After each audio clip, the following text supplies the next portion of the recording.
இலங்கையின் முன்னாள் ஜனாதிபதிகள் பல்வேறு குற்றச்செயல்களை செய்யும் பொருட்டு பாதாள உலக குழுக்களை பயன்படுத்தியுள்ளதாக பொது பாதுகாப்பு பிரதியமைச்சர் சுனில் வட்டகல குற்றம் சுமத்தியுள்ளார். நாடாளுமன்றத்தில் உரையாற்றும் போது அவர் இதனை தெரிவித்துள்ளார். மறைந்த ஜனாதிபதி ஜே.ஆர். ஜெயவர்தன கோணவள சுனில் என்ற பாதாள உலக உறுப்பினரை பயன்படுத்தி உச்சநீதிமன்ற நீதிபதியின் வீட்டின் மீது கற்கள் வீச வைத்தார் என அவர் தெரிவித்துள்ளார். மறைந்த ஜனாதிபதி ரணசிங்க பிரேமதாச பாதாள உலக தலைவர்களை வழிநடத்தி ஊடகவியலாளர் ரிஷாட் டி சொய்சாவை கடத்தி சென்று படுகொலை செய்தார் எனவும் குற்றம் சுமத்தியுள்ளார்.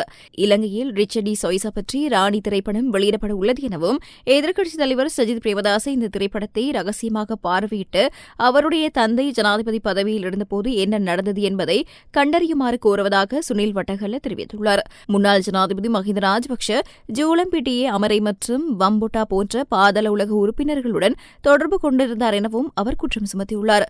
ஜூலம்பிட்டியே அமரை ஒரு காலத்தில் நாடாளுமன்ற உறுப்பினர் நாமல் ராஜபக்ஷ அவர்களின் பாதுகாப்பாளராகவும் பணியாற்றினார் என சுனில் வட்டகல நாடாளுமன்றத்தில் தெரிவித்துள்ளார்.